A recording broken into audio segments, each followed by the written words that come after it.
Now initially we're being asked for probability that x is 0 or x is 1. Probability x is 0 is 13c0 times p to the 0 times 1 minus p, also known as q, to the power 13. We're also being asked probability that x is 1. That's 13c1 times p times q to the 12. P is 0.12, so q is 0.88.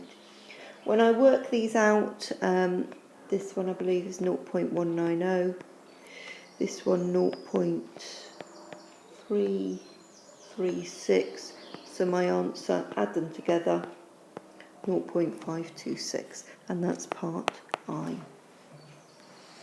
Find the probability that one of these values is equal to 2.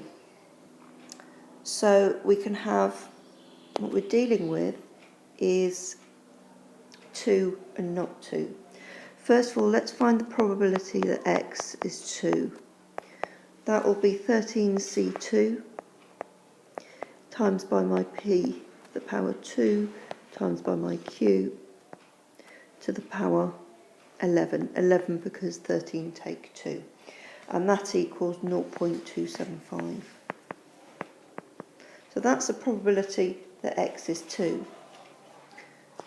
So the probability that x is not 2 is 1 take away that. So it's 0.725. The question says exactly one of these values is 2. So the probability that we have 2 and then not 2 is 0.275 times 0.725.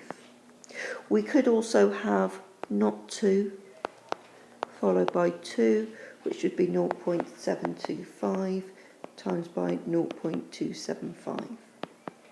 And it's one or the other, so we add those, we get an answer 0.399.